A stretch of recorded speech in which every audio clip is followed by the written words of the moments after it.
반갑습니다. 오늘 마지막 시간이네요. 종교개혁 연대기 10번째 시간 우리 같이 살펴보겠습니다. 우리 지난 시간은 종교 전쟁에 관해서 살펴봤어요. 근데 우리가 한 번에 몰아서 살펴보긴 했지만 사실 종교개혁이 일어나고 나서 얼마 후부터 양측 간에 이제 다툼은 시작이 됐었고, 그리고 한 세대 반 정도, 한 두 세대 정도 지났을 때쯤에는 아주 격렬한 충돌이 일어났습니다. 그러니까 사실 루터는 그 시대 사람도 아니고 칼뱅도 정확히 얘기하면 그 시대에 아주 가까웠던 사람은 아니죠. 뭐 연대에 조금 겹칠 수 있겠지만. 그래서 프랑스에서 일어났던 위구노 전쟁, 네덜란드에서 일어났던 네덜란드 독립 전쟁. 사실 가만 보면 다 정치적인 싸움이긴 했어요. 위구노 전쟁도 가톨릭파와 새롭게 떠오르는 위구노들 중에 누가 이 핵심적인 권력을 잡을 것인가, 헤게모니를 잡을 것인가를 두고서 양쪽이 이제 감정이 상했던 거죠. 근데 보통 그런 사소한 충돌, 불꽃은 얼마든지 일어날 수가 있는데 그것을 확 이렇게 기름 부어버리도록 만들었던 요소가 이제 종교랐던 거죠. 그게 조금 이제 아쉬운 면이긴 합니다. 사람들이 열심히 신앙생활 하면은 점점 사랑을 많이 베풀고 원수도 사랑하고 막 그래야 되는데 성경을 어떻게 반쪽짜리만 읽는지 서로 정말로 격렬하게 죽고 죽이는 그런 싸움이 벌어집니다. 네덜란드 독립전쟁도 사실 이름부터가 독립을 위한 정치적인 투쟁이었죠. 경제적인 투쟁이기도 했고, 근데 거기에 종교가 또 함께 더해지게 됩니다. 압제자들을 지원하는 가톨릭, 우리 독립파를 지원하는 뭐 칼뱅파 교회, 뭐 이렇게 이제 개혁파 교회 이렇게 나눠지게 됩니다.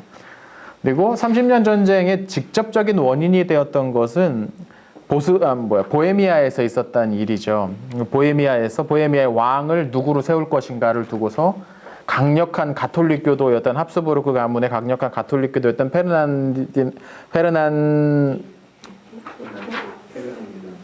이게 이제 맨날 동네마다 이 발음들이 달라가지고 페르디난트 2세가 거기에 왕으로 임명이 되면서 원래도 보헤미아에서는 후스 이래로 그 전통이 강한데 거기에 들어와가지고 압제하고 하니까 반란이 일어나게 되죠. 그래서 거기서 싸우게 되면서 이제 합스부르크 가문에 대한 어떤 굉장한 반감이 이제 쫙 퍼지기 시작을 합니다. 정확히 얘기하면 사실 근데 그것도 하나만 보면 그런 거고, 더 보면 그걸 기회로 해서 자기 영역을 넓히려고 했던 여러 나라들의 있던 정치적인 욕심들, 그런 것들이 이제 개입이 되니까 전쟁이 일어났죠. 그래서 우리가 종교 전쟁이라고 하지만 종교 때문에만 일어난 전쟁은 하나도 없습니다. 제가 알기로는 그런 전쟁은 거의 없습니다. 역사상.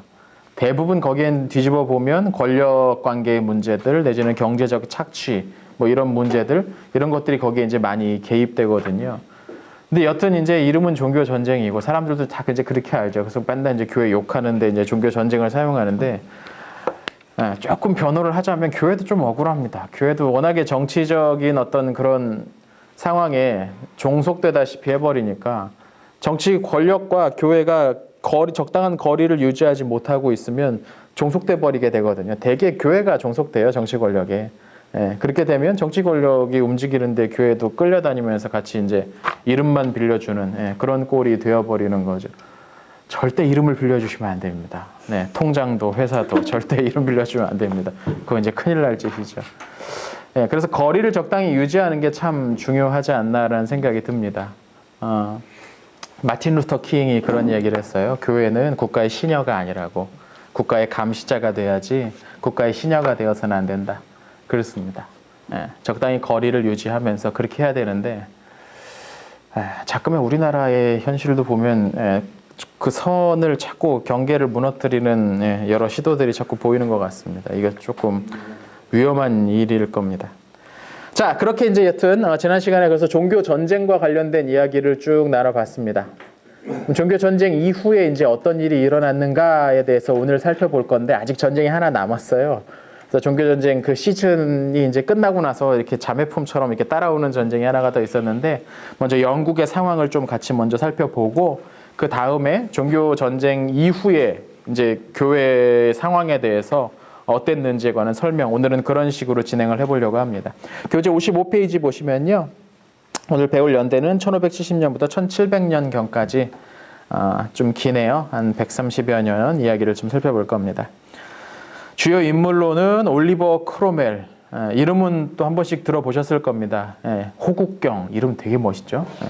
호국경이라는 칭호를 받으면서 영국의 청교도 혁명을 일으켰던 혁명 지도자 중 하나였습니다. 그리고 이 시대에 영국 역사상 최초이자 최후의 공화제가 이때 형성됐었어요. 영국 공화국, 잉글랜드 공화국, 뭐 그런 시대가 유일하게 전 영국 역사를 통틀어서 유일하게 잠깐 있었죠.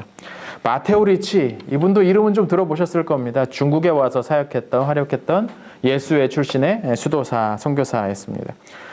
세 번째 스패너는 혹시 관심 있는 분들은 이름 좀 들어보셨을 텐데, 스패너는 경건주의라는 운동을 크게 불러일으켰던, 연장 아닙니다, 스패너.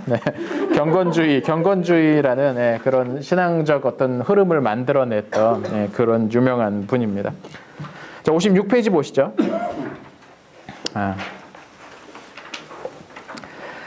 자, 30년 전쟁이 일어나는 동안 우리가 가만히 보면 잉글랜드는 뭐 하고 있었는가를 가만히 보면 직접 개입은 하지 않으려고 했었어요. 초반부터. 그죠? 나중에는 이제 조금 더 발을 좀 내미는 감이 있긴 했지만 직접적으로 거기에 개입을 하려고 하지 않았어요. 왜냐하면 일단 국력이 여기에 센 나라들하고 붙을 만큼 강하지 못했고 인구도 적고 경제력도 떨어지고 뭐 여러 가지, 물론 한창 헨리 8세 뭐 엘리자베스 1세 지나면서 한창 그 발전하려고 막 무기도 개량하고 막 이것저것 많이 하긴 했지만 절대적인 국력 차이가 그렇게 단기간에 커버될 수는 없으니까요. 그게 이제 그런 부분이 있었다는 거죠. 한 발 살짝 물러서면서 살짝 측면 지원하면서 자기 쪽에 유리한 방향을 찾아보려고 애를 많이 쓰고 있었습니다. 그때의 이제 왕이 누구였느냐? 바로 찰스 1세입니다. 찰스 1세. 찰스 1세. 찰스 1세가 누구냐면 제임스 1세 아들입니다. 제임스 1세 아들. 제임스 1세 아들이니까 일단 어디 왕입니까? 일단 스코틀랜드 왕입니다. 그쵸? 스튜어트 왕조, 그죠? 그리고 엘리자베스 1세로 제임스 1세가 잉글랜드에도 왕이었어요. 그리고 아일랜드 쪽에서도 왕이 됩니다. 그러니까 세 개 나라의 왕이 되는 거죠. 제임스 1세부터 그랬어요. 그래서 찰스 1세는 아버지의 뒤를 이어서 이 세 나라의 왕이 됩니다. 세 나라가 따로따로 있어요. 한 나라가 된 게 아니고 따로따로 있어요. 이걸 갖다가 뭐라고 부르냐면 동군연합이라고 부릅니다. 동군연합. 동군 서군할 때 동군이 아니고 같은 임금이 같은 군주가 다스리는 왕국들이라는 뜻이에요. 이게 중세 말 뭐 이 시대 되면 이런 것들이 되게 흔합니다. 되게 흔합니다. 그래서 한 사람이, 이 사람은 그러니까 찰스 1세는 스코틀랜드 왕이면서 잉글랜드 왕이면서 아일랜드 왕인 거예요. 그렇게 되는 거예요. 이 당시 되면 어떤 사람은 뭐 신성로마 제국 황제도 신성로마 제국 황제이면서 스페인의 왕이면서 어디 공작이면서 어디 백작 뭐 이렇게 이제 영지를 이렇게 상속 또는 결혼 통해서 그렇게 다 이어받는 그런 동군연합의 형태가 많이 있었습니다. 자, 근데 이 찰스 1세는 가톨릭에 대해서 약간 호의적인 그런 감정을 가지고 있었던 것 같아요. 그리고 근데 그 당시 종교는 뭐였습니까? 그럼 잉글랜드의 종교는? 공식적인 종교는? 국교회였잖아요. 그쵸? 국교회. 국교회가 공식적인 종교예요. 그래서 국교회에도 파가 몇 개가 있다고 했었잖아요. 그 신학적 흐름 내지는 분위기에 따라서. 기억나십니까? 고교회파가 있고 저교회파가 있어요. 처음 들으시는 것 같아요? 네, 괜찮습니다. 이제 들으시면 되죠. 또 광교회라는 광교회파가 있어요. 크게 나누면 뭐 그렇습니다. 고교회는 예식이라든지 신학적 전통이 가톨릭하고 거의 비슷해요. 뭐가 다르냐면 가톨릭에서는 교황이 짱이고 고교회파 성공회에서는 왕이 짱인 거고 그 차이만 있는 거예요. 그러니까 예전이라든지 신학적 그 분위기, 예배 분위기도 거의 뭐 그냥 가톨릭과 다름없을 것 같은, 없는 것 같은 그런 느낌이에요. 저교회는 반대로 이 개신교도들이라고 부르는 사람들과 조금 더 가까운 쪽, 그게 이제 저교회파입니다. 그럼 찰스 1세는 국교회에서 어느 쪽 좋아했을까요? 고교회 쪽 좋아했겠죠. 왜냐하면 가톨릭의 이 사람은 편안함을 느끼는 사람이었으니까.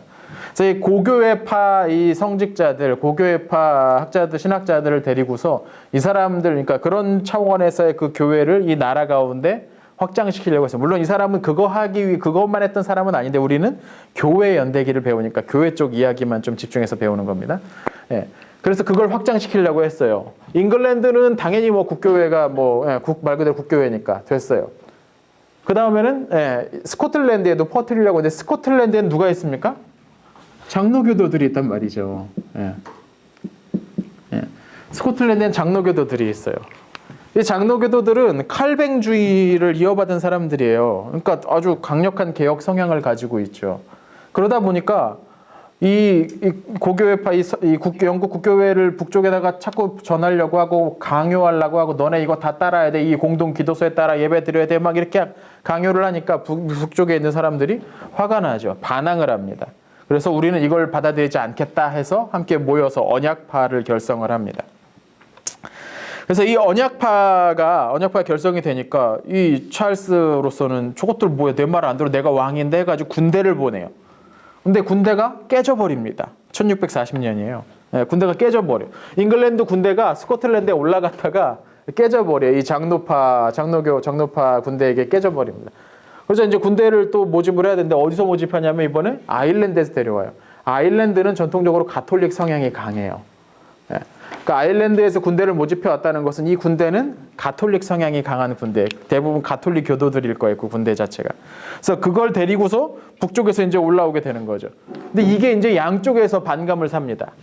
북쪽에서는 저놈 우리한테 우리의 신앙 맞지도 않는 거 가톨릭으로 돌아가려고 한다고 하면서 반항을 하고, 남쪽의 국교회들은 국교도들도 마찬가지로 왜 가톨릭 이 군대를 끌고 와가지고 저쪽을 공격하려고 하느냐 하면서 양쪽 다 북쪽이나 스코틀랜드나 잉글랜드 양쪽에서 다 반감을 사게 되는 거죠. 그래서 제대로 워낙에 반감이 세다 보니까 이 아일랜드에서 데려온 군대가 제대로 와가지고 싸움을 하지 못해요. 제대로 하지 못하고 다시 돌아가요. 근데 군대라는 게 한번 소집돼가지고 보내는데 아무것도 하지 않고 돌아가게 되면 이 사람들은 그냥 흩어질 수가 없습니다. 이 달아오른 이것을 어딘가 풀어야겠죠. 그래서 찰스 1세를 향하여서 이 분통을 또 터뜨리게 돼요. 그러니까 찰스 1세는 앉은 자리에서 멍청한 짓 해가지고 세 개 나라의 왕이면 세 개 나라 사람들의 다 저항을 이끌어내는 이 일명 어그로를 아주 끄는 그런 왕이었던 거죠. 결국 스코틀랜드 전쟁에 졌기 때문에 배상금을 지불해야 됩니다. 이것도 재밌습니다. 찰스 1세가 스코틀랜드 왕입니다. 찰스 1세가 스코틀랜드 왕인데 배상금을 지불해야 돼요. 배상금을 거기다 이제 귀족들에게 이제 지불하는 거죠. 전투에 소모됐던 희생됐던 사람들, 소모됐던 그 군비들 이런 것들이 이제 배상해 내라고. 이게 이제 이 동네의 특징입니다. 이 의회가 권한이 점점 이 시기에 강해지고 있었거든요. 그러니까 왕이라고 해서 자기 마음대로 뭐 시키고 끌어다 하고 할 수가 없었던 거예요. 이 동네 분위기 자체가. 더구나 이제 장로교는 대의제 정치잖아요. 사람들이 교회를 통하여서 이런 식으로 조직을 이끌어갈 수 있는 것도 있구나라는 걸 알게 됐단 말이죠. 그러니까 분명 왕이 있긴 하지만 우리 귀족들이 세금 내고 내가 사람도 보내고 해서 왕으로 있을 수 있도록 해주는데 우리에게 아무런 권한이 없는 건 말이 안 된다.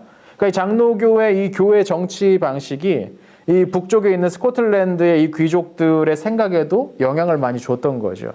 그래서 왕이라고 해도 아무거나 시킬 수 없고 우리 의회에 따라서 그런 것들을 해야 된다. 물론 의회가 그때 조직된 건 이전부터 있었지만 좀 더 강하게 목소리를 내기 시작하면 더구나 전쟁에도 이겼어요. 근데 스코틀랜드만 그러냐? 잉글랜드도 마찬가지거든요. 잉글랜드도 이제 이전 같지 않아요. 대표자들을 보내고 대표자들을 통하여서 물론 귀족들이긴 했어요. 이 시기에 대표자들은 대부분 귀족들이긴 했는데 신흥 이게 막 부호로 떠오르는 사람들 이런 사람들도 자기들한테 의원직 우리한테도 줘야 된다. 우리도 세금 많이 내는데 우리한테 줘야 된다. 이렇게 자꾸 이제 목소리가 나오는 그런 시기예요.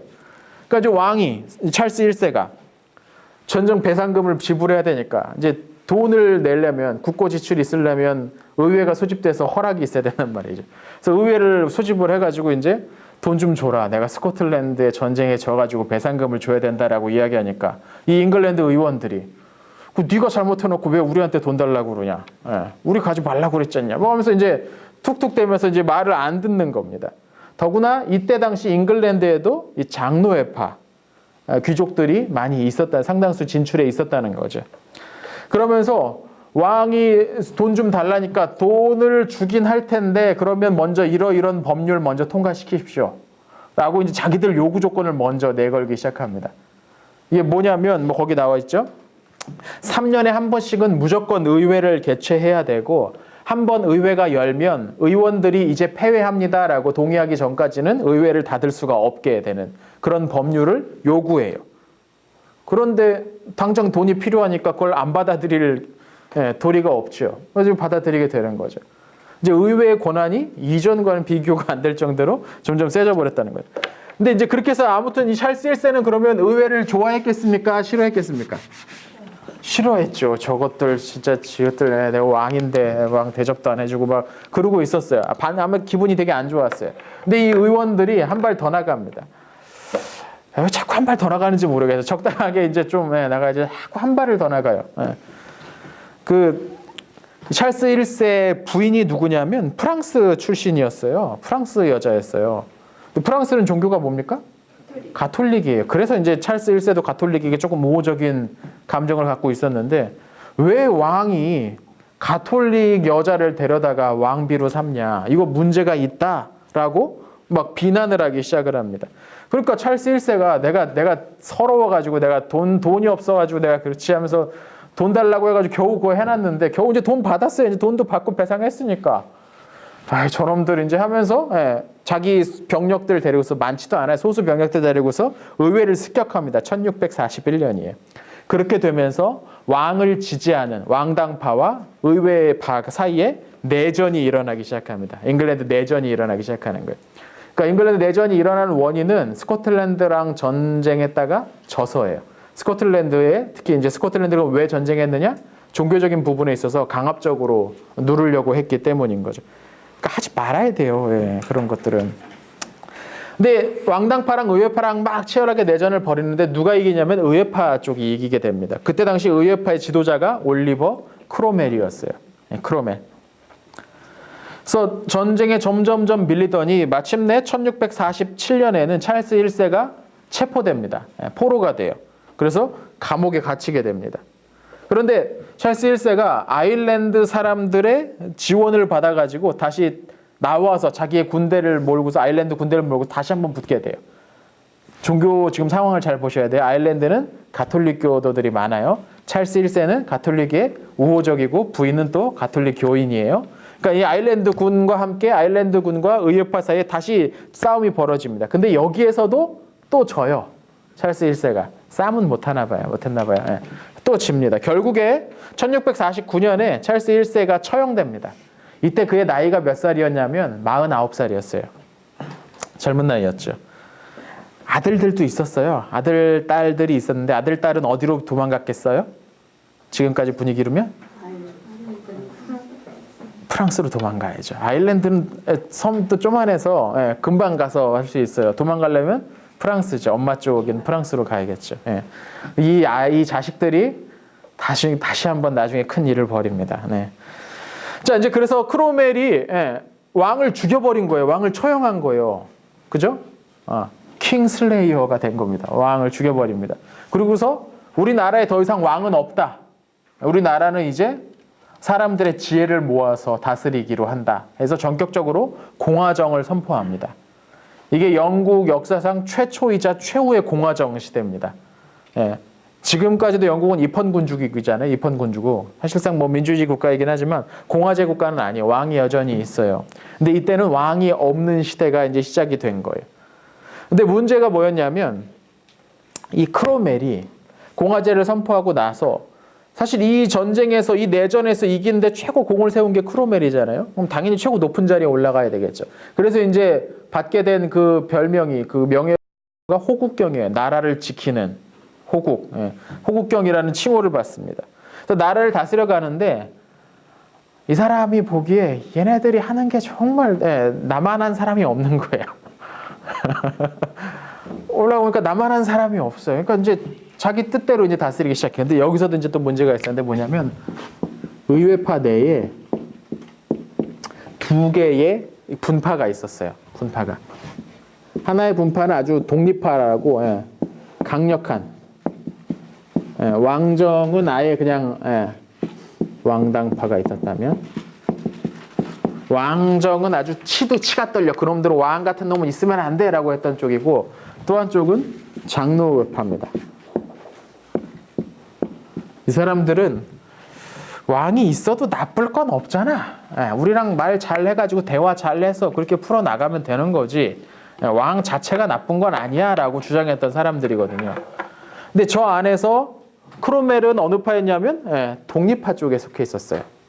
근데 이 장로파 쪽에 속한 사람들이 이제 견제를 들어가는 거죠. 쟤 혼자 전쟁은 우리도 같이 싸웠는데 왜 쟤 혼자 짱 먹고 하고 싶은 대로 다 하는 거야? 뭐 이런 이제 불만도 생기고 왕을 죽인 건 좀 너무하지 않았냐? 뭐 이제 얘기도 슬근슬근 여기저기서 나오기 시작을 하고 그러다 보니까 크로멜이 또 이전보다 더 강하게 반대파 사람들을 이제 탄압하고 그러면서 이제 흔히 크로멜 시대의 그 잉글랜드 영국 상황을 독재 정치 또는 공포 정치 시대라고 이야기들을 많이 합니다.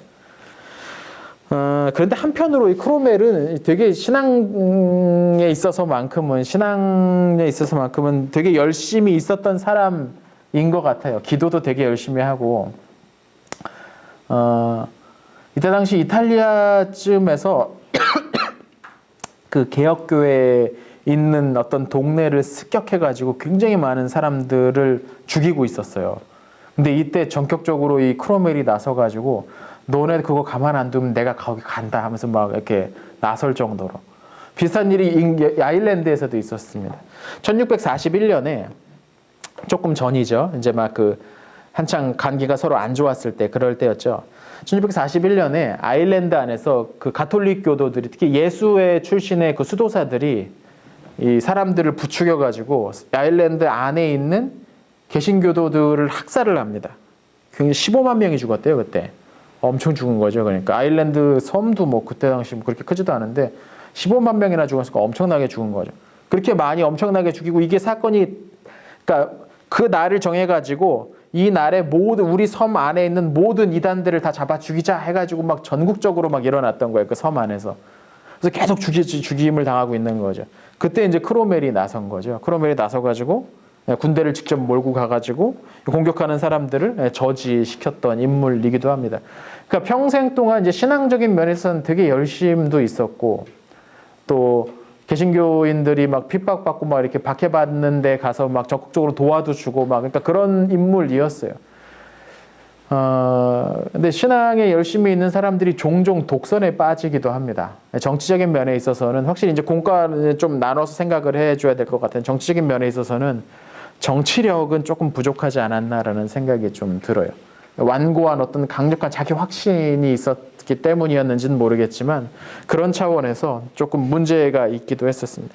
또 크로멜이 내렸던 명령 가운데 하나가 크리스마스를 지키는 것을 없애라 뭐 이런 명령도 내렸었어요. 왜냐하면 12월 25일이 예수님 태어났다는 날이라는 어떤 증거도 성경에 없다. 그거는 아니다 하면서 없애버려라는 뭐 그런 명령을 내리기도 할 정도로 그러니까 그런 부분에서 되게 관심도 많았고 여러 가지 일도 하려고 했던 거죠. 교회와 관련해서 신앙과 관련해서는. 자, 근데 여튼 정치적인 면에서는 반대파를 많이 탄압하고 굉장히 그 공포스러운 분위기를 만들었기 때문에 그 반대파에 속했던 사람들이 크로멜과 정치적인 긴장 관계를 형성하게 됩니다. 그래서 크로멜은 다행히 크로멜은 자연사합니다. 누구 뭐 살해당하는 게 아니고 자연사를 해요. 그리고 나서 그의 아들이 이제 2대 호국경이 돼가지고 이것도 세습적으로 이제 올라가는 거예요.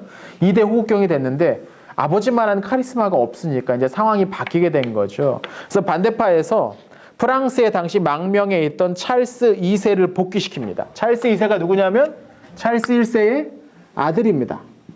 찰스 2세. 찰스 2세를 데려옵니다. 그래가지고 왕으로 삼죠. 일명 왕정 복고가 일어납니다. 다시 프랑스에 이제 피난해 있었던 찰스 2세가 돌아오게 되는 거죠. 1660년에 이제 그 일이 벌어지기 시작을 합니다.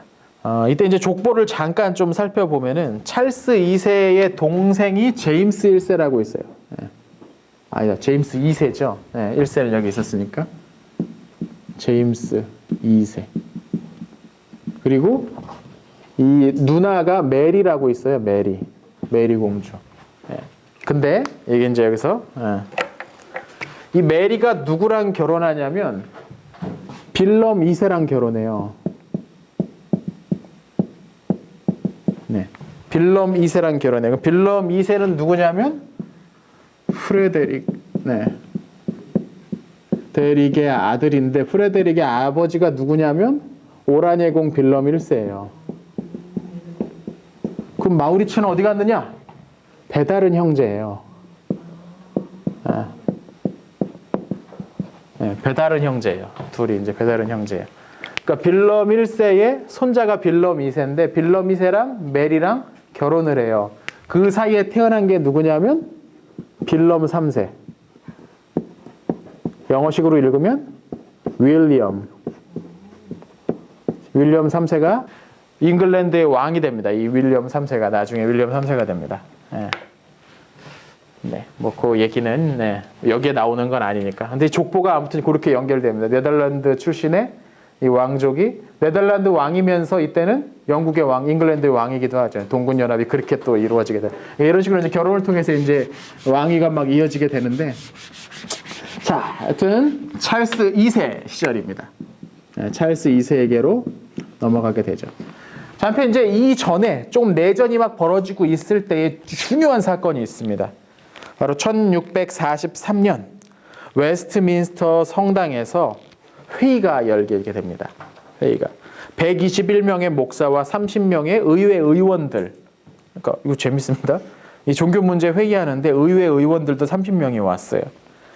그리고 스코틀랜드에서도 8명의 특사를 거기에 이제 보냈다고 합니다. 그래서 이 회의가 이때부터 5년 8개월 동안 열립니다. 회의가 1163회 회의를 열어요. 정말 진짜 회의가 어지간히 길게 열리죠. 5년 8개월 동안 1163회 동안 회의가 진행이 되면서 이 회의의 목적은 뭐냐면 지금 내전이 막 일어나고 있잖아요. 내전이 일어난 원인은 뭐라고요? 잉글랜드의 종교랑 스코틀랜드의 종교가 결이 달라요. 똑같이 종교개혁에 영향을 받았다고는 하지만 장로파랑 국교회랑 이 결이 다르단 말이죠. 이걸 어떻게 하나로 우리가 종교적인 문제를 해결할 수 있을 것인가. 이 싸움이 지금 그래서 일어났으니까 이 문제부터 해결해야겠다 하면서 회의를 시작을 한 거예요. 양쪽 다 받아들일 수 있는 신조를 만들어보자. 여기서 나온 신조가 웨스트민스터 신조입니다. 여기서 뭐가 채택되었느냐? 교회의 직분을 장로와 집사로 구분합니다. 그리고 장로는 목사, 교사, 치리장로로 세분화해요. 그러니까 교회 직분은 목사와 집사가 있는데 이 중에 목사는 목사와 교사와 치리장로가 있다. 이거 어디서 많이 들어본 듯한 구분 방식이죠. 앞에 어디서 나왔습니까? 예, 그렇죠. 칼뱅이 사역했던 제네바에서 이 4개의 직분을 규정을 했잖아요. 교회의 직분에 관한 4개의 규정을. 그것을 그대로 받아들인 거예요. 그대로 받아들여서 목사와 교사와 치리장로 그리고 집사로 구성된 교회라는 조직을 갖게 됩니다. 당시 가톨릭 성직 계급은 아주 엄격하게 이렇게 차근차근 개서제로 만들어져 있잖아요. 이렇게 피라미드 형태로. 이것을 깨버리는 거죠. 정점에 누가 있는 게 아니라 이렇게 만들어버린 겁니다. 구조 자체를 이런 거에서 이제 이렇게 만들어버리게 된 거죠. 이건 직분이지 계급이 아니에요. 교회의 집사직과 장로직, 목사직, 교회의 다른 기능을 담당하는 직분이지 계급이 아닙니다. 이게 상당히 중요한 개념입니다. 이게 오늘날 다시 이게 무슨 계급처럼 돌아가려는 느낌이 있는데 그거는 100% 잘못된 겁니다. 세상의 뿌리를 찾아서도 헌법에 규정된 내용에도 맞지 않는 겁니다. 직분인 거지 계급은 절대 위아래 계급은 아닙니다. 또 이 총회에서 웨스트민스터 총회에서 전국 교회에 세울 목사 후보생들에 대한 면접과 검증 작업이 이루어집니다. 그래서 여기에서 자격을 갖춘 것으로 인정된 통과된 사람들을 각 교회가 이제 청빙할 땐 투표를 해가지고 그 교회의 목회자로 목사로 세우게 되는 것이죠. 이것도 이 개혁 교회의 이제 독특한 그런 프로그램 표지 가운데 하나입니다. 그러니까 간 교회에서 우리 교회에 필요한 목사님을 세우고 그 목사님의 생계를 필요한 것들을 다 제공을 해주고 목회에 전념할 수 있도록 하는 이 구조 자체가 이 개혁 교회에서 나오게 된 거거든요. 오늘날 우리가 가지고 있는. 그리고 총회가 이제 거의 그래서 이제 마무리될 무렵에 이제 이걸 하나의 신앙 고백서로 만들자 이것을 31개 항으로 정리합니다. 근데 여기 이게 바로 이게 채택되지 못하고 시간이 좀 끌어져요. 왜냐하면 거기 교회 정치와 권징 부분에 있어서 의회에서 나온 의원들이 자꾸 방해하는 거예요. 왜 방해하느냐? 아무래도 이 국교회를 배경을 가지고 있는 왕으로서는 교회에도 자기 뜻을 이렇게 관철시키고 싶잖아요. 교회도 자기 뜻을 개입시키고 싶은데 여기서 말하는 이것대로 되다 보면 이게 장로파 쪽으로 너무 기울어지는 느낌인 거죠. 그러니까 교회에 있어서 어떤 정치적인 힘이 개입될 여지가 줄어들게 돼버리는 거예요. 그러니까 그걸 어떻게든 그거 빼가지고 결국 그걸 빼버립니다. 그리고 뺀 것을 통과를 시켜요. 근데 그렇게 지연되고 있는 동안에 스코틀랜드 교회에서는 그 초안을 가져다가 우린 이거 이대로 받겠다고서 원안을 통과시켜버려요. 여기서도 약간 그걸 바라보는 느낌 차이가 조금 있었죠. 자, 그렇게 청교도 혁명을 지나면서 이게 잉글랜드 내전이라고도 부르는 이 청교도 혁명을 지나면서 영국의 교회는 이런 식으로 이제 정리가 되어 갑니다. 자, 이렇게 이제 전쟁 이야기는 이제 여기서 끝내면 될 것 같아요. 유럽에 있었던 전쟁. 마지막으로 뭐 위그노 전쟁, 네덜란드 독립 전쟁, 뭐 보헤미아, 뭐 30년 전쟁 넘어서 잉글랜드에서 있었던 청교도 혁명, 청교도 전쟁까지 이제 넘어갔습니다. 자, 그렇게 이제 전쟁이 한참 이루어지고 있는 동안에 좀 다른 이야기를 하나 해보면요. 선교 쪽에 있어서도 이 시기에 범위가 굉장히 넓어지게 되는데 이 시기에 우리가 기억해야 될 아주 유명한 인물이 한 명 있는데 그가 마테오 리치입니다. 마테오 리치. 원래 이탈리아 출신, 이름도 그렇잖아요. 마테오 리치. 이탈리아 출신인데 1571년에 예수회에 들어가서 1578년부터 인도 고아 항구 도시죠. 거기에 머물면서 선교 활동을 하면서 신학 교육을 받기 시작을 합니다. 그리고 1582년에 너는 이제 중국 가서 선교를 해라라는 명령을 받고서 마카오에 도착을 하네요. 네. 여기 머물면서 이제 중국어를 이제 배우기 시작을 하는 거죠. 그리고 나서 그걸 바탕으로 중국 선교에 나섭니다. 이 당시 중국은 명나라 때였어요. 명나라 신종, 만력제라고 부르는 명나라 때였는데 마테오 리치가 1587년 남경에서 고위 관리들에게 천문, 지리, 수학, 이거 유럽에서 들어온 그거잖아요. 이런 것들을 가르칩니다. 그러니까 이 당시 그 관리들이 와, 이런 발달한 것들이 있나 하면서 그 기술에 이제 놀라면서 마테오 리치랑 이제 교류가 시작이 되는 거죠. 1605년에는 북경에 첫 천주당을 건립하게 됩니다. 천주당이라는 이름이 이제 쓰이게 돼요. 그러면서 이제 이 종교를 천주교라고 부르게 된 거죠.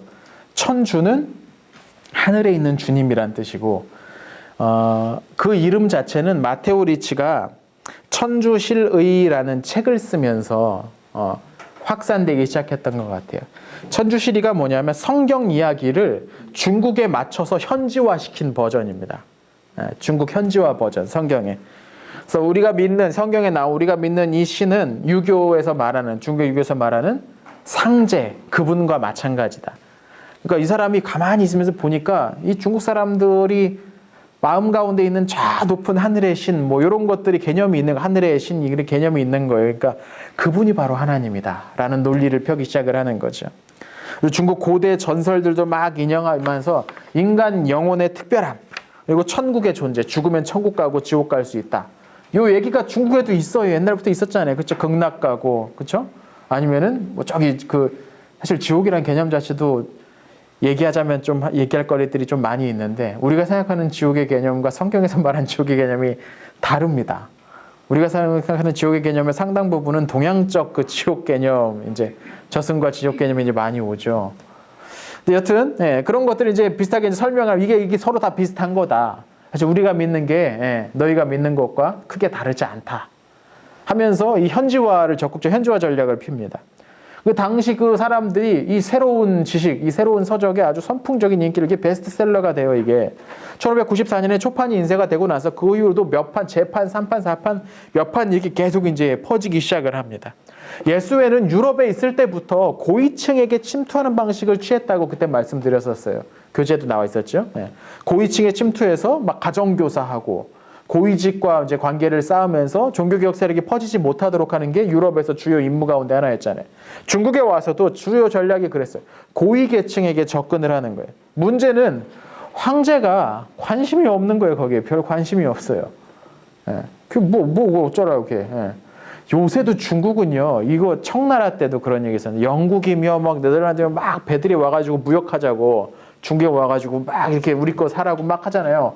그때 황제가 했던 되게 유명한 말이 있어요. 우리는 나라가 커서 부족한 게 없다. 그러니까 필요한 거 있으면 얘기해, 몇 개 줄게. 그리고 가. 이게 중국 마인드란 말이죠. 그러니까 뭐 새로운 게 왔는데 뭐 그냥 본 재주가 좀 있네. 뭐 그 수준하고 별 시큰둥해버리는 거죠. 그래서 마테오 리치의 선교가 실제로 크게 성공했다고는 말할 수가 없습니다.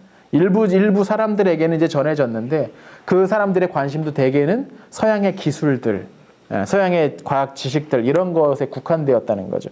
그리고 생각해 보면 쟤네가 믿는 거랑 우리가 믿는 거 별 차이가 없다는데 굳이 왜 쟤네 걸 믿어요? 그죠? 현지화 전략의 이게 맹점이기도 합니다. 이게 1644년 명나라가 무너지고 이제 청나라가 새롭게 이제 그 대륙을 지배하게 되죠. 이때 이제 아담 샤린이 페르비스트니 뭐 하는 선교사들이 역시 다 예수의 출신이에요. 이 청나라의 관직에 전격적으로 진출합니다. 그래서 다 관직을 한 자리씩 해요. 예, 관직하면서 사교 활동을 진행하면서 자연스럽게 선교를 진행을 하게 된 거죠. 그래서 1692년 청강희제는 가톨릭 교회를 공식적으로 인정하기도 했대요. 그러나 여기에서 이제 이번에는 어디서 딴지가 들어오냐면 저기 로마에서 딴지가 들어오는 거예요. 왜 그랬느냐?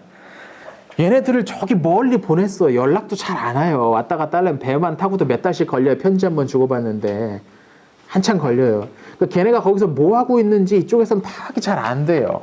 그리고 더구나 이 시대는 또 무슨 시대입니까? 맨 싸움하고 있는 시대 아닙니까? 전쟁하느라 바빠서 뭐 연락도 제대로 닿지도 가끔 오는 거 그냥 그런가 보다 하는 수준이에요. 근데 그러는 동안에 이 중국에서 이 사역 활동했던 이 수도 선교사들이 제사 같은 것도 수용하고, 제사 그 부모 공경하는 거지, 괜찮아 해도 돼, 막 이렇게 수용하고, 막 여기저기 있는 그 중국의 전통 풍습들을 다 괜찮다고 이제 받아들이게 되는 거죠. 이게 토착화 전략의 이제 일환이었어요. 근데 아무리 봐도 죽은 사람한테 이렇게 제사 드리고 하는 거는 이건 조금 이상할 것 같다는 얘기가 로마 안에서도, 로마 교황청 안에서도 슬슬 나오기 시작을 하는 거죠. 물론 지금 천주교에서는 아무렇지도 않다고 생각합니다. 많은 이때는 이제 그것에 약간 문제의식이 생겼던 거죠. 야, 너네 그거 좀 지나치게 나갔는데, 그러지 마 하다가 이렇게 해야지 여기 통한다고 막 하다 보니까 그럼 우리는 너 더 이상 지원을 못 해주겠어 하고서 선교에 대한 지원을 끊어버리게 돼요. 예. 그러면서 끊어져 버려요. 예, 여기서 선교 제대로 된 선교가 이후에 더 이상 연속적으로 진행이 안 돼요. 그리고 물론 이제 조금 지나면 이제 외국 이게 상선들이 이제 슬슬 와가지고 무역하자 그러고 문 안 열어주니까 이번에는 군함들까지 와가지고 이제 싸우게 되는 청말에 이제 그런 일이 벌어지게 되죠. 그러면서 강제로 개항되는데 강제 개항되고 난 뒤에는 선교가 더 어렵죠. 왜냐하면 이제 기독교 뭐 그다지 가톨릭 교회는 저 압제자 침략자들의 종교 아닙니까? 그러니까 이제 조금 더 어려워지겠죠. 선교에 있어서 중국에는 그래서 크게 성공을 하지 못합니다. 한편 이때 당시 이제 청나라 때 이제 아담 샤리며 이런 사람들 막 왔잖아요. 이때 청나라 때 이제 우리나라 조선인데 막 병자호란 일어나고 막 그 인조가 이제 막 왕 되고 나서 병자호란 일어나고 막 그런 때였습니다. 병자호란 일어나고 나서 소현세자가 그 맏아들인 소현세자가 청나라로 잡혀가잖아요. 청나라로 잡혀갔던 소현세자가 이 아담 샬하고 만나가지고 교류를 자주 했대요. 그리고 소현세자가 거기서 막 그 새로운 서양의 역법들, 서양의 기술들 막 그런 것들 공부 열심히 해가지고 내가 우리나라 어떻게 좀 잘 한번 살게 해보겠다 하면서 많이 교류를 했다는 거죠. 나중에 이제 청나라에서 이제 소현 너 집에 가도 돼 하고서 보내줄 때에 이 아담 샬한테 얘기해서 나 조선으로 이제 돌아가야 되는데 신부님 좀 있으면 우리 좀 같이 좀 갔으면 좋겠다라고 얘기할 정도로 친분이 아주 많이 있었다는 거죠. 물론 그때 소현세자가 가톨릭으로 개종했는지는 모르겠습니다. 알려져 있어요. 네. 뭐 그런 분위기가 많이 있었고, 근데 그때는 이제 중국 선교할 사람도 없어가지고 지원은 못 해주겠다 해서 이제 혼자 돌아왔죠. 근데 얼마 후에 이제 인조가 사실 이제 인조가 소현세를 죽였는지는 어쨌는지 뭐 정사는 아니니까, 정사는 아니니까 알 수는 없는데 얼마 후에 갑자기 죽고 소현세자가 죽죠. 그러면서 소현세자가 알고 있던 청나라에서 경험했던 서양 학문들 막 있던 그런 것들이 조선으로 들어올 수 있는 그 루트가 다 깨져버립니다. 안타깝게. 그리고 이제 왕은 소현세자 동생이 이제 효종으로 이제 왕에 오르게 되죠. 그래서 한국의 천주교는 사실 제대로 들어온 건 그보다 조금 뒤쪽이었던 것 같습니다. 천주교가 사실은 서학이라는 이름으로, 서양 학문이라는 이름으로 이제 우리나라에 들어오면서 그 가운데 이제 천주교 경전들, 종교 서적들도 이제 같이 들어와서 연구를 하다 보면서 자연스럽게 자발적인 천주교 신자들이 우리나라에 만들어집니다. 이게 참 우리나라의 독특한 민족성입니다. 선교사가 한 명도 오기 전부터 기독교도 그렇고 천주교도 그렇고 신부 한 명도 오지 않았는데 이미 가톨릭교도가 있어요. 선교사가 한 명도 조선 땅을 밟지 못했는데 이미 기독교인들이 있어요. 예, 책 보고 가서 공부하면서 난 이거 믿어야겠다 하는 사람들이 있었던 거죠. 예, 나중에 선교사님들이 이제 오고 나서 깜짝깜짝 놀라는 게 그런 겁니다. 여기는 선교사가 방문한 적이 전혀 없는데 어떻게 예수 믿는 사람이 이렇게 많이 있냐고 벌써부터. 이게 조선의 특징이었습니다. 이게. 예. 자, 그렇게 이제 동양 쪽까지 종교 전쟁이 벌어지고 있는 동안에 한편으로는 그렇게 동양 쪽으로 많이 선교도 이루어졌었다라고 이야기합니다. 자, 그리고 이제 마지막은 정통주의와 관련된 내용입니다. 정통주의.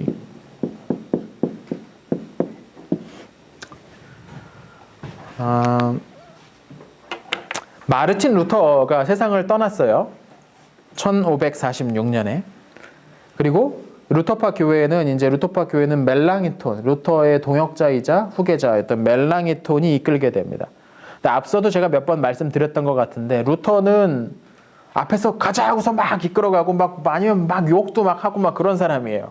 그러니까 강력한 카리스마를 지닌 사람이죠. 멜랑이톤은 반대에 아주 조용하고 협상할 수 있고 타협할 수 있으면 타협하자. 이렇게 생각했던 협상가예요. 근데 루터파 안에서 그런 멜랑이톤에 대한 불만들이 싹트기 시작합니다. 우리 루터 선생님께서, 우리 루터 목사님께서 그렇게 목숨 걸고서 개혁을 일으켰는데 저 멜랑이톤이 후계자가 되더니 우리가 일으켰던 개혁을 아무것도 아닌 것으로 만들려고 한다고 뭐 이런 식의 이제 비난들, 불만들이 터져 나오기 시작한 거죠. 그러면서 루터파 교회 안에 엄격한 루터파와 필리프파 두 개의 파벌이 나누어지게 됩니다. 이 엄격한 루터파가 루터파 정통주의로 이제 발전하게 되는 거죠. 이것도 이제 앞에서 나왔었는데 아우구스부르크 화이라고 황제가 와가지고 우리 한번 가톨릭하고 루터 주재하는 사람들하고 한번 얘기 한번 해봐라.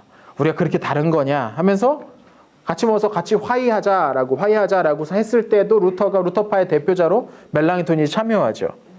왜냐하면 저 사람은 협상가니까 뭔가 협상이 될 것 같다라고 보냈던 거죠. 근데 멜랑이톤은 어떻게 생겼냐면 복음에는 핵심적인 부분과 부수적인 부분이 나눠져 있다라고 생각을 했어요. 그래서 핵심적인 부분은 우리가 절대로 놓을 수 없지만 부수적인 부분은 얼마든지 협상도 하고 양보도 할 수 있지 않냐. 우리가 꼭 그것은 좋진 않더라도 그게 복음의 핵심이 아니라면 받아들일 수도 있고 왜냐하면 큰 하나됨을 위해서 그 정도는 할 수 있겠다라고 생각을 하고 있었던 거죠. 근데 문제는 뭐냐면 어떤 게 핵심이고 어떤 게 부수적인지를 누가 정할 거냐는 거예요. 멜랑이톤이 보기에는 이러이런 것들은 복음의 핵심적인 구절이 있지만 이러이런 것들은 타협할 수 있는 부분이에요. 근데 어떤 사람들이 보기에는 야 그게 어떻게 타협할 수 있는 부분이야. 그건 우리의 핵심이다라고 주장했던 거죠. 그러니까 이렇게 이제 생각이 달라져 버린 거죠. 그러면서 이 엄격한 루터파 사람들이 순수한 교리를 정립하는 데 힘을 기울이기 시작합니다. 순수한 교리. 여기서부터 이제 벌써부터 이제 분위기가 좀 나오게 되죠. 순수한 교리. 여기서 나온 게 콩코드 신조입니다. 네, 콩코드 신조. 1577년이죠. 철저하게 루터가 가르친 것이 무엇인지를 정리하기 시작을 합니다. 이게 이제 루터파 정통주의의 이제 시작이에요. 1648년 베스트팔렌 조약. 이게 무슨 조약입니까? 이게 베스트팔렌 조약? 30년 전쟁 끝나면서 했던 조약이죠. 핵심이 뭐냐면 가톨릭, 루터파, 개혁파 교회 믿고 싶은 거 그냥 믿어라 였어요.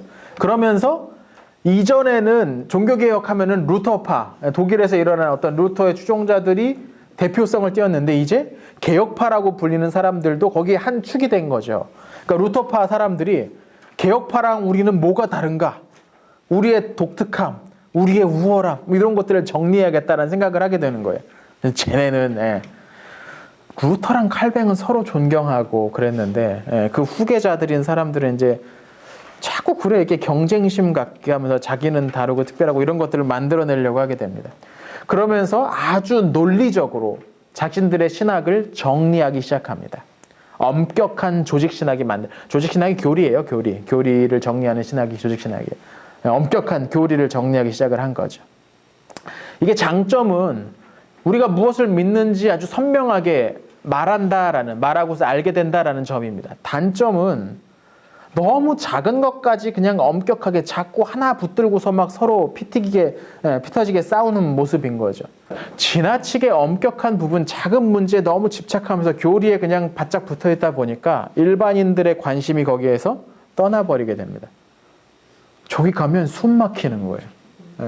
그 교회 가면은, 그 엄격 준수파 교회 가면은 숨이 막히는 거예요. 여기에서 불만을 느꼈던 사람이 스패너입니다.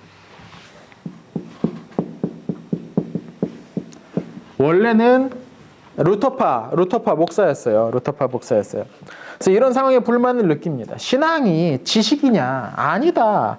거듭나는 어떤 영적인 경험이 있어야 된다. 그리고 내적인 변화가 있어야 되는 거 아니냐라고 주장을 합니다. 근데 사실 이건 제가 설명을 드리면서 굉장히 자연스러운 흐름 아닙니까? 지금 굉장히 자연스러운 흐름이죠.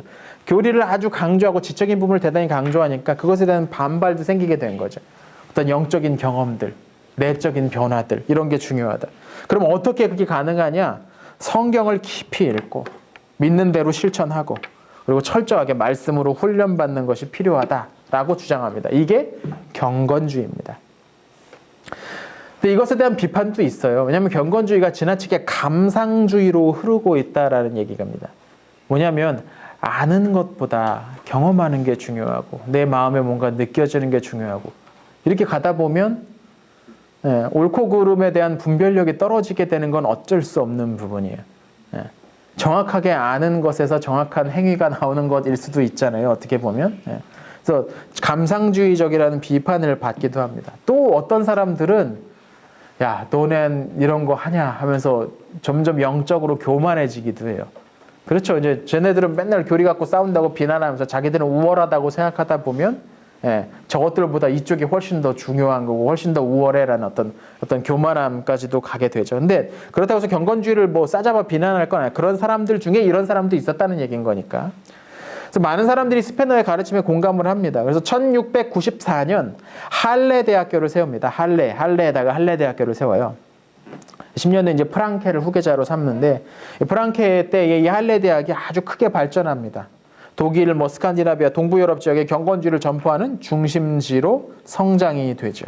근데 아까도 말씀드렸지만 경건주의의 단점은 교리 부분에 있어서 정교하고 정확한 알을 지나치게 가볍게 여겨요. 그렇게 되니까 어떤 문제가 일어나냐면 이제 신앙은 감각하는 것, 신앙생활이라는 것은 느끼는 것, 신앙생활이라는 것은 내 삶의 변화가 일어나야 되는 것이라고만 여겨지게 돼요. 예수 그리스도가 십자가에 달려 죽었는지는 어떻게 보면 중요하지 않을 수 있어요. 그 사건, 그 이야기가 내 삶에 어떤 영향을 끼쳤는지가 중요한 거예요.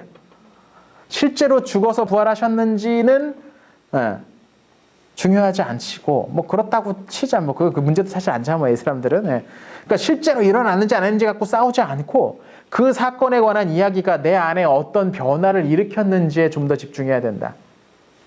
이 개념 이해되십니까? 아주 정교한 슬라이스한 전환인데 이게 이제 자유주의자들이 가지고 있는 초기 자유주의자들이 이런 식의 신학을 만들어내기 시작을 합니다. 이 경건주의가 독일 지역에 이제 많이 퍼져요. 왜냐하면 경건주의랑 루터교는 동전의 양면이니까. 독일 지역에 많이 퍼지는데 독일 지역이 현대 자유주의자들의 본거지였습니다. 자, 그렇게 루터파 정통주의만 있었느냐? 그렇지 않았습니다. 개혁파에도 정통주의가 있었습니다. 일찌감치 아르미니우스라는 사람이 있었어요. 아르미니우스. 제네바 아카데미에서 공부를 했습니다. 제네바 아카데미는 칼뱅이 세운 개혁파 중심 교육기관이죠. 그래서 공부를 시작하면 1588년부터 이제 목회를 시작합니다. 야코부스 아르미니우스. 근데 이 네덜란드 쪽에서 이제 목회를 시작을 하는데 그때 당시 네덜란드에 예정론을 부인하는 사람들이 나타나기 시작을 하는 거예요. 예정론. 예정론이 뭡니까? 칼뱅이 어쨌습니까? 예정론이? 네. 구원받을 사람은 예정되어 있다라는 이야기입니다. 정확히 얘기하면 이때 당시 예정론은 이중 예정입니다. 이중 예정입니다. 이중 예정은 무슨 말이냐면 구원받을 사람과 지옥 갈 사람은 미리 예정되어 있다라는 얘기예요. 네. 이해되십니까? 사실 이게 당연한 얘기입니다. 구원받을 사람이 예정되어 있으면 나머지는 구원 못 받게 지옥 가도록 예정되어 있는 거랑 마찬가지야. 논리적으로 뭐 당연한 결론이죠. 네. 그래서 그냥 줄여서 그냥 예정이라고 예정론이라고 합니다. 이중 예정이라고 불러요. 근데 이것을 부정하는 사람들이 생긴 거예요. 왜 부정했을까요? 이게 그냥 상식적으로 생각하기에 그러면 사람의 자유는 어디 있냐? 하나님이 다 정해놨으면 사람이 믿고 안 믿고는 중요하지 않겠네? 뭐 이런 얘기들이 슬슬 나오게 되는 거죠. 야, 믿어야 구원받는 거지 하는 말들이 나오기 시작합니다. 그래서 사람들이 이 제네바 아카데미에서 배우고 왔으니까 배운 분 아닙니까? 그래서 이 사람한테 와가지고 예정론을 옹호하는 글을 써달라고 요청을 합니다. 그래서 이 아르미니우스가 가만히 이제 예정론에 관련된 글, 반대파의 글을 가만히 읽다가 문득 깨달았어요. 아, 예정론이 틀렸구나. 그래가지고 예정론에 반대하는 논문을 씁니다. 이건 뭐야? 시킨 대로 안 하고 이제 반대하는 논문을 쓰죠. 그 상태로 1603년에 라이덴 대학교 네덜란드 아주 중요한 대학교였는데 라이덴 대학교 신학 교수가 됩니다. 그러니까 동료 교수들과 충돌이 일어나죠. 동료 교수들, 이 네덜란드는 칼뱅주의가 아주 일찍부터 뿌리 박혔던 그런 곳이라고 말씀드렸잖아요. 동료 교수들하고 신학주 차이가 나가지고 막 싸우기 시작을 하는 거예요. 아르미니우스는 뭐라고 주장했냐면 어떤 사람들이 구원받을지 어떤 사람들이 지옥에 갈지가 미리 정해진 게 아니고 하나님은 어떤 사람들이 구원을 받을 만한 믿음을 갖게 될지 어떤 사람은 그런 믿음을 갖지 않을지를 미리 아시고 그 알매 근거해서 그 사람을 천국에 보내기로 지옥에 가기로 예정하신 것이다 라고 이야기합니다. 무슨 말일까요? 예지 예정이라고 부르는 겁니다.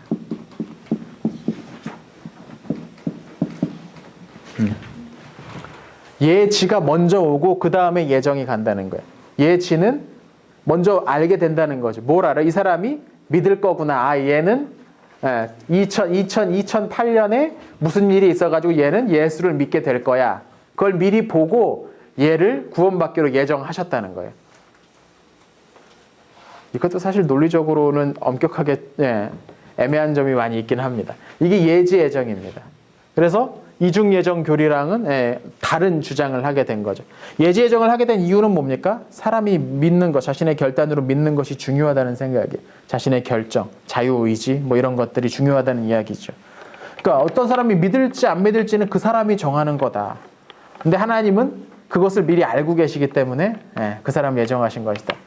신학적 반론은 얼마든지 나올 수 있는 주장인데 아무튼 이걸 갖고서 이게 다툼이 벌어지기 시작을 한 거예요. 1609년에 아르미니우스가 세상을 떠납니다.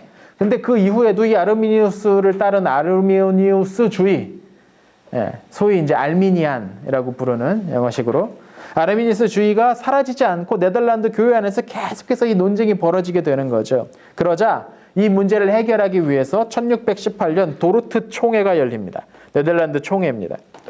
이 총회에서 몇 가지가 이제 결의가 되는데, 뭐 국가와 교회가 분리되어야 된다. 국가와 교회가 분리되어야 된다. 성경을 네덜란드어로 번역하자 우리. 그리고 또 하나 아르미니우스에 대한 교리적 입장을 정리합니다. 그게 뭐냐면 소위 튤립 구절이라고 말하는 겁니다. 튤립 구절. 튤립. 튤립. Total impravity. 전적인 타락, 부패. Unconditional election. 무조건적인 선택. Limited atonement. 제한적인 속죄. 제한적인 속죄라는 말은 무슨 말이냐면 모든 사람의 죄를 위해서 예수님이 십자가에 돌아가신 게 아니고 구원받은 사람을 위해서 돌아가셨다라는 이야기예요. 왜냐하면 모든 사람의 죄를 위해 돌아가셨다고 하면 이 사람들 다 죄가 없으니까 다 구원받아야 되잖아요. 그러니까 그렇지는 않고 구원받을 사람을 위해서 속죄하셨다. 이게 제한적인 속죄. Limited atonement. 그리고 R은 irresistible grace. 저항할 수 없는 은혜. 하나님께서 구원하기로 작정하시면 그 사람은 무조건 구원받는다는 거예요. 자기가 싫다고 하고 뭐 자기가 해서 빠져나갈 수 없다는 거죠. 마지막으로는 perseverance of the saints, 성도의 견인입니다. 하나님께서 그 사람이 구원받을 때까지 오래 참고 기다리시고 이끌어 주신다라는, 인내하신다라는 그 교리죠. 이 5가지 교리가 이 도르트 총회에서 만들어져요. 그래서 이 머리 글자, 앞 글자를 따가지고 튤립이라고 부르고, 이 튤립이 네덜란드의 아주 유명한 특산품 아닙니까? 예. 그래서 그렇게 이제 외우죠. 이게 이제 유럽 전역에 이제 퍼지기 시작을 합니다. 이 개혁파 교회의 이 도르트 총회가 상당히 중요한, 이게 만약에 다음 주에 쪽지 시험이 있었으면 이 문제는 꼭 나왔을 텐데 아쉽게 이제 다음 주에 쪽지 시험이 없네요. 네. 네, 아주 중요한 총회가 이 도르트 총회입니다. 그러니까 개혁파에서 뭘 믿는지를 정한, 칼뱅이 요걸 정한 거 아닙니다. 튤립 교리. 근데 흔히 이 튤립 교리를 개혁주의 교회의 핵심 교리라고들도 합니다만, 한 건 한 건 가만히, 이런 얘기 자꾸 들어가면 안 됩니다. 네. 그렇습니다. 핵심 교리라고 합니다. 네, 합니다. 이 결의는 그럼 결과적으로 이제 뭘 이야기하려는 거냐? 사람이 자기가 구원받을지 아닐지를 스스로 결정하는 것이 아니고 하나님께서 주권적으로 결정하시는 것이다라는 것을 강조하기 위한 목적이에요. 사실 이 하나님 주권 사상은 칼뱅주의의 핵심이기도 해요. 칼뱅의 전체 신학을 한마디로 정리하면 하나님이 주 되신다라는 얘기거든요. 하나님 주권, 이 세상이거든요. 그래서 그러면서 이 총회 이후에 이 교리는 반드시 지켜야 된다라는 신학적 사상이 만들어진다. 이걸 정통주의라고 아까 부른다고 했죠. 정통주의의 특징은 완고함입니다. 협상할 수 없어. 이걸 받아들이지 않으면 협상 안 돼버리는 거죠. 그러면서 100여 명의 아르미니우스주의자들이 추방이 됩니다. 그리고 추방을 거부하는 사람들, 자발적으로 떠나기를 거부하는 사람들은 감옥에 갇히기도 되는 것이죠. 자, 이렇게 우리 종교개혁 시대의 이야기를 마쳤습니다. 중세 교회의 여러 가지 문제점들 때문에 개혁의 요구들이 많이 있었고, 결국 그것이 이제 터져 나온 것이 마르틴 루터의 개혁 사상이었습니다. 물론 마르틴 루터는 불쑥 혼자 튀어나온 것도 아니고 그 시대에 이미 앞서 있었던 여러 가지 것들의 후예죠. 뭐 스콜라 신학, 스콜라 철학, 이성적으로 생각해야 된다. 인문주의, 새로운 방식으로 하나님 여지에 있던 위에서 내려오는 그것 말고, 위에서 가르쳐주는 것 말고 다른 쪽으로 생각할 수 있다라는 어떤 그런 사상들을 다 이어받은 시대의 아들입니다. 칼뱅도 마찬가지고 루터도 마찬가지고. 여튼 그 시대에 이제 터져 나왔고, 초기 개혁자들의 시대를 거쳐서 그 후계자들이 그 교리를 지켜내기 위해서 많은 싸움과 투쟁들을 합니다. 물론 그 싸움과 투쟁은 순수하게 신앙적인 동기만은 아니었어요. 그러나 그렇다고 신앙적인 동기가 아예 없었다고도 할 수가 없는 거죠. 그런 운동들이 벌어져 옵니다. 다만 그것이 지나치게 격렬한 싸움이었고 너무 많은 사람들이 죽었고, 그러면서 사람들의 관심이 거기서 많이 떠나기도 합니다. 그리고 사람들이 관심이 떠났던 이유 가운데 또 하나는 자꾸 싸우고 부딪히면서 점점 날카로워져요, 사람들이. 원래 싸우면 그렇잖아요. 처음에는 좋은 말로 하다가 뭐하라고 당신 뭐 하면서 이제 막 서로 이제 목소리 높아지게 되잖아요. 이게 오래 다투면 그럴 수밖에 없거든요. 죽어라고 서로를 비난하고 싸우고 막 공격하다 보니까 지나치게 날카로워져요. 저는 정통주의가 그런 날카로움이 아니었나라고 생각해요. 이 사람들은 죽을 둥 살둥하면서 이거 지켜내는 그 후예들이거든요. 그러다 보니까 이것들은 절대적으로 지켜야 된다라고 생각하는 어떤 그런 생각들이 생겨났고, 그러면서 이제 정통주의로 발전하게 되죠. 그래서 종교개혁이 지나고 나면 어떤 뭐 전 유럽이 아주 개혁적 사상으로 쫙 덮였느냐? 그건 또 아니었습니다. 네, 그러진 못했습니다. 안타까운 부분이죠. 그분은 좀 더 잘 할 수 있었으면 어떨까라는 생각도 듭니다. 정리하는 마지막 문단 한번 보시죠. 60페이지. 이 시대에는 교회 전반을 지배하고 있었던 중세식 계급 제도가 근본부터 의심받기 시작합니다. 종교개혁 사상이 이뤄낸 가장 큰 업적 가운데 하나는 종교의 영역, 교회 영역에 있어서 계급을 없애버린 거예요. 오늘날 교회에 다시 계급을 도입하려는 어떠한 생각이라도 있다면 그 사람은 종교개혁을 제대로 알지 못한다고 해야 될 겁니다. 사실 이 교회에서 이 계급제도 타파하는 게 가장 중요한 것 가운데 하나였어요. 이 종교개혁이 일으켰던. 사실 오늘도 제대로 그게 되고 있느냐, 그것 되게 아쉬운 부분인 거고, 장로님들도 여기 두 분이나 계시지만 집사가 승진하면 장로가 되고 그게 아니에요. 예. 그 우리나라 되게 뭐 엉뚱한 말도 안 돼 이상한 것들이 만들어졌어요. 그런 개념이 아니에요. 장로는 교회 행정적인 여러 가지 것들을 치리하는데 들어간 치리에 들어가는 그런 조직이 그런 개념인 거고 집사들은 그 외에 나머지 다양한 일들 교회에서 필요한 일들을 해나가는 거예요. 그러니까 기능의 차이인 거지 이게. 승진, 집사가 돼서 안수집사 되고 얼마 되면 뭐 집사 됐다가 안수집사 됐다가 승진하는 개념이 전혀 아니에요. 그런 개념이 있으면은 그거는 우리는 중세로 돌아가고 있는 거죠. 말도 안 되는 거. 그리고 장로 제도도 다 특징 다릅니다. 네덜란드 장로들은 임기제입니다. 몇 년 임기에서 뭐 3년 내지 5년 뭐 그렇게 그 기간 동안 장로로 활동하고 다시 그냥 교인 중에 한 명으로 돌아가는 거예요. 그 기간 동안 장로가 되면 이제 교회에서 일어나는 여러 가지 일들을 우리나라 마치 무슨 의원들 투표하는 국회의원 투표하는 것처럼 사실 장로가 그거 하는 기능이거든. 엄격하게 보면 기능 자체가 목양 장로, 치리 장로 하는 얘기가 그런 것들 하는 거죠. 그리고 얼마든 그게 뭐 전혀 물론 연임도 가능하죠. 또 뽑히면 연임도 되고 하는 거죠. 그러니까 이 개념 자체, 이 계급제도 교회 안에 있는 어떤 이런 계급적인 이런 생각을 타파하지 않으면 교회는 점점 굳어지게 될 겁니다. 계급제도의 특징 가운데 하나가 그거죠. 점점 화석화되게 만들거든요. 생각이라든지 어떤 움직임이나 스텝을 점점 느려지게 만들어요. 계급 구조가 만들어지면. 이거 상당히 이제 문제가 있죠. 또 하나 이 종교개혁 시대를 거치면서 다양한 신학적 관점들이 여기저기에서 나오기 시작을 합니다. 우리가 본 건 뭐 루터파, 칼뱅파뿐만 아니라 앞서 나왔던 제세례파들, 그렇죠? 제세례파들도 상당히 큰 영향을 끼쳤고 또 오늘 이제 배웠던 뭐 경건주의들, 그러니까 여러 그 신학 사조들이 주장될 수 있는 시대적 어떤 문을 연 거예요. 가톨릭 중심 시대에는 다른 주장하면 그냥 죽였어요. 근데 이제 그게 아니라 새로운 시대가 열리게 됐다는 거죠.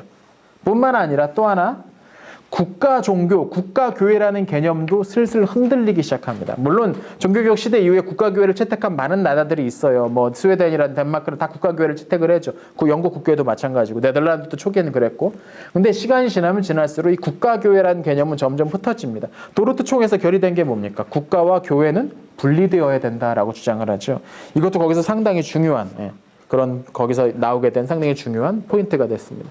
그러니까 종교개혁이 상당히 어떤 사회의 주요한 변화를 일으켰고 물론 영향도 받았고 그런 상당히 중요한 그런 사건이었음은 분명합니다. 자, 이렇게 우리 같이 배웠던 한 200여 년의 이야기, 앞서까지 하면 300여 년 되는 그 이야기를 오늘 이렇게 마치도록 하겠습니다. 잘 들어주셔서 감사합니다. 여기까지 하겠습니다.